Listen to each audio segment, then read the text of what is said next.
উত্তেজনা নিরসনে বাংলাদেশ ভারত সীমান্তে আপাতত বেড়া নির্মাণ বন্ধ রাখা হবে বলে গতকাল শুক্রবার জানান ভারতীয় সীমান্তরক্ষী বাহিনী বিএসএফ এর বেঙ্গল ফ্রন্টিয়ারের এক কর্মকর্তা।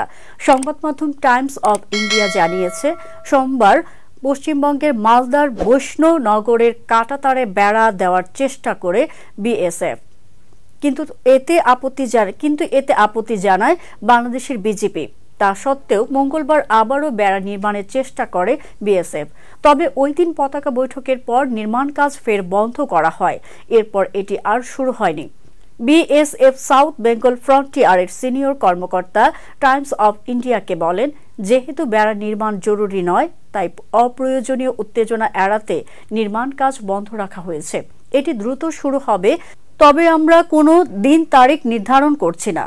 সামাজিক যোগাযোগ মাধ্যমে ভাইরাল ভিডিওতে দেখা গেছে চাঁপাইনবাবগঞ্জের একটি গ্রামে মাটির বাংকার তৈরি করা হয়েছে, যেখানে পাহারা দিচ্ছেন বিজেপির সদস্যরা। ওই সময় সেখানে সাধারণ মানুষকেও পাহারা দিতে দেখা যায়। এই মুহূর্তে বাংলাদেশ ভারত সীমান্তের ওই জায়গায় কোনো উত্তেজনা নেই বলে দাবি করেছেন বিএসএফ এর কর্মকর্তা।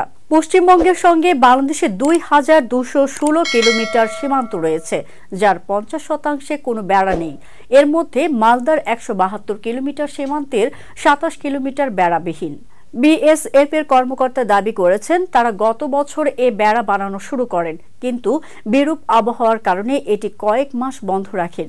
এরপর যখনই কাজ শুরু করেছেন তখনই বিজেপির বাধার মুখে পড়েছেন।